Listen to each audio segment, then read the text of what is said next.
Today is the big day. It's March 25th, and we have the lunar eclipse last night, or early this morning, shall I say. And there's so many other things that prophetically tie to this day. So today we had the lunar eclipse, but it's also Shushan Purim, and it's the day in which the decree of God went out against Pharaoh. And it's also the day in which God told me was a prophetic marker pointing to the 3 days of darkness.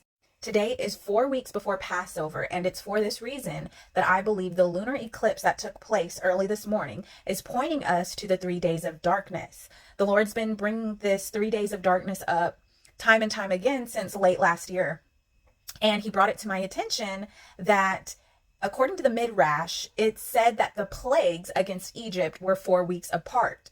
So if this is true, this would mean March 25th would be the time of the ninth plague, which was the 3 days of darkness. And this took place, or would take place, a month before the 10th plague at Passover. So this really blew my mind when God brought this to my attention, that on this lunar eclipse today, he was pointing to the ninth plague and the 3 days of darkness. And this lunar eclipse was in the constellation Libra, which is the justice scales. I think this is very fitting for the theme of the plot God is highlighting within these eclipses going on into Passover. This time period is all about God's overthrow of Egypt. And this leads us to Ezekiel's warning for Pharaoh in 421 BCE. Today marks the date in the year following the Holy Temple's destruction. God tells Ezekiel to take up a lamentation for Pharaoh, king of Egypt, and for the Jewish nation's other enemies. Ezekiel foretells the downfall of Israel's enemies in 421 BC. So today is the day that Ezekiel received the word of the Lord and released the judgment and the word of the Lord against Pharaoh and the enemies of God's people. And just as the Lord brought down Pharaoh and the enemies of God in times past, he again is letting us know that he is bringing down Pharaoh and the enemies of the people of God in our day today. This is the releasing of the word of the Lord and of Pharaoh's judgment, in which God will perform in our midst in the coming days.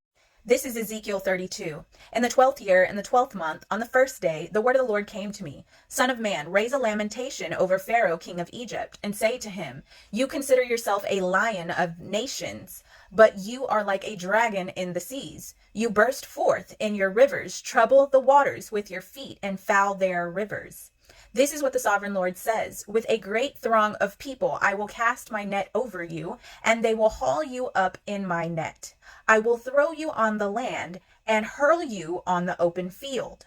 I will let all the birds of the sky settle on you, and all the animals of the wild will gorge themselves on you. I will spread your flesh on the mountains and fill the valleys with your remains. I will drench the land with your flowing blood all the way to the mountains, and the ravines will be filled with your flesh. When I snuff you out, I will cover the heavens and darken their stars. I will cover the sun with a cloud, and the moon will not give its light. All the shining lights in the heavens I will darken over you. I will bring darkness over your land, declares the sovereign Lord. Pause right there and realize how God, within this prophecy, God is also highlighting how he will show forth signs in the sun, moon, and stars and bring darkness over the land. Okay, we just talked about the 3 days of darkness. Okay.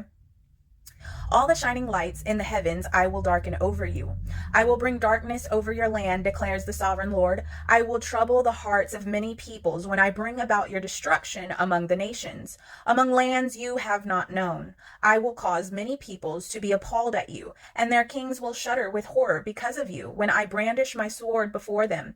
On the day of your downfall, each of them will tremble every moment for his life. For this is what the sovereign Lord says. The sword of the king of Babylon will come against you.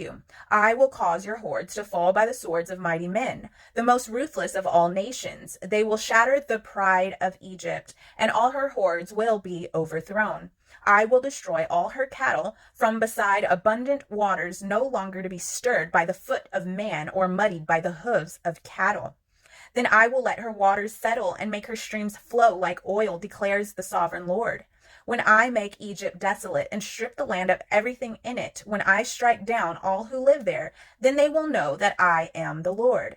This is the lament they will chant for her. The daughters of the nations will chant it. For Egypt and all her hordes, they will chant it, declares the sovereign Lord. In the 12th year, on the 15th day of the month, the word of the Lord came to me. Son of man, wail for the hordes of Egypt, and consign to the earth below both her and the daughters of mighty nations, along with those who go down to the pit. Say to them, are you more favored than others? Go down and be laid among the uncircumcised. They will fall among those killed by the sword. The sword is drawn. Let her be dragged off with all her hordes. From within the realm of the dead, the mighty leaders will say of Egypt and her allies, they have come down and they lie with the uncircumcised, with those who killed by the sword. Assyria is there. With her whole army, she is surrounded by the graves of all her slain, all who have fallen by the sword. Their graves are in the depths of the pit, and her army lies around her grave. All who have spread terror in the land of the living are slain, fallen by the sword. Elam is there with all her hordes around her grave. All of them are slain, fallen by the sword. All who had spread terror in the land of the living went down uncircumcised to the earth below. They bear their shame with those who go down to the pit. A bed is made for her among the slain, with all her hordes around her grave. All of them are uncircumcised, killed by the sword, because their terror had spread in the land of the living. They bear their shame with those who go down to the pit.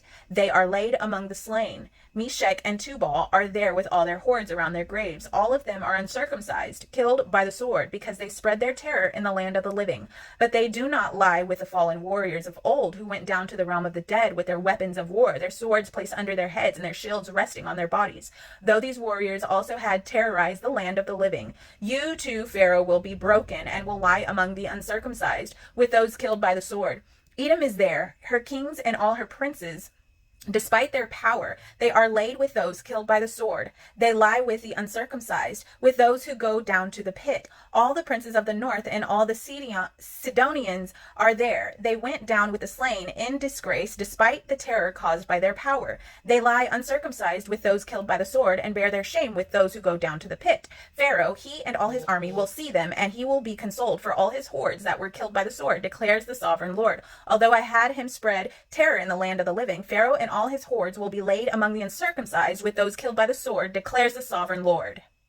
That was Ezekiel 32, and that was the word of the Lord, his decree to be released today, March 25th, 2024, against the Pharaoh and the enemies of God in our land today. And I want to mention, and what I found interesting is that the space weather forecasters have issued a geometric storm watch through Monday, saying an outburst of plasma from a solar flare could interfere with radio transmissions and power grids. So this caught my attention when I came across this article about auroras and this geometric storm also occurring on this day of the lunar eclipse, this day that God is decreeing judgment against Pharaoh, publicly announcing and decreeing it on this day. And auroras, also known as northern or southern lights, are naturally occurring light displays caused by disruptions in the Earth's magnetic field. While some resultant auroras have already been spotted, such as in Fairbanks, Alaska on Sunday evening, the geomorphic storm's effects are expected to carry on through Monday, with Australia and even some northern U.S. states potentially getting a glimpse of the show in the sky. Why do I mention this? I came across a Woman of God's video sometime last week about the 3 days of darkness, and I've been subscribed to this channel on YouTube, and I can't think of the name, but I've been subscribed to her many years ago, probably like 2013, and I haven't seen any of her videos in a very long time. But recently, last week, one of her videos popped up, and she was talking about the 3 days of darkness and also about the Mazzaroth. So I know that the Lord is definitely speaking a specific message to his people. But what she said was that one of the signs that the Lord showed her would take place, and that would be a sign that the 3 days of darkness was near, is that there would be these auroras in the sky. And when you see these auroras in the sky, that you would know to expect the 3 days of darkness to come soon after.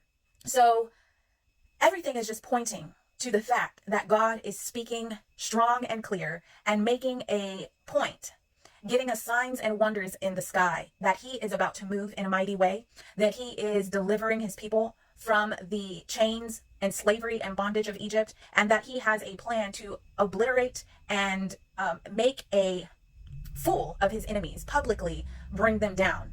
In Ezekiel 32, it says that the mountains would be filled with their blood. So he intends to make a show out of the enemies of God that have been muddying the waters, that have been intentionally corrupting the nations. Today is March 25th, 2024, and it is Shushan Purim. So I want to share a little bit about what is Shushan Purim, and it is a day of joy. Okay, so I hope today's been a good day for you. But Shushan Purim is a unique day in the cycle of Jewish holidays. Purim is the only holiday whose date depends on where you happen to celebrate it. For most of the world, Purim occurs on the 14th of Adar. However, if you happen to reside in Jerusalem or the city of Shushan, where the story of Purim took place, or any walled city, Purim is celebrated on the 15th of Adar. Therefore, the observance is called Shushan Purim. This oddity is the result of a minor detail of the story of Purim in the book of Esther. According to the story, Haman connived to have the Jews of Persia destroyed on the 13th day of the month of Adar. However, after his plot was revealed by Mordecai and Esther, the king ordered the execution of Haman and issued a new decree allowing the Jews to defend themselves on that day.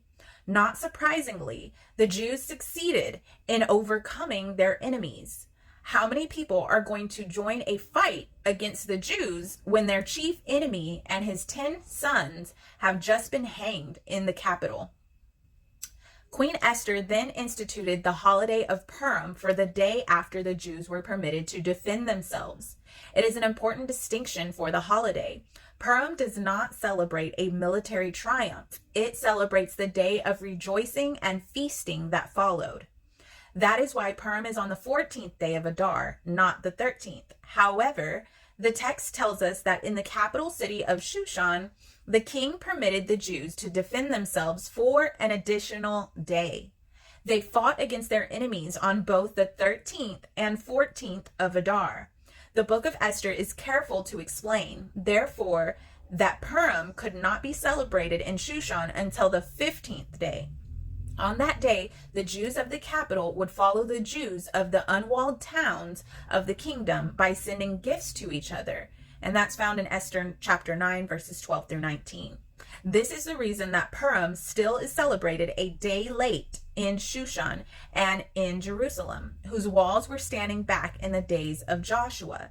Today is the day that Jews in Jerusalem read the Megillah with its blessings and deliver mishloach manot, gifts of food to their friends. And I'm sure I probably slaughtered those words, but please forgive me.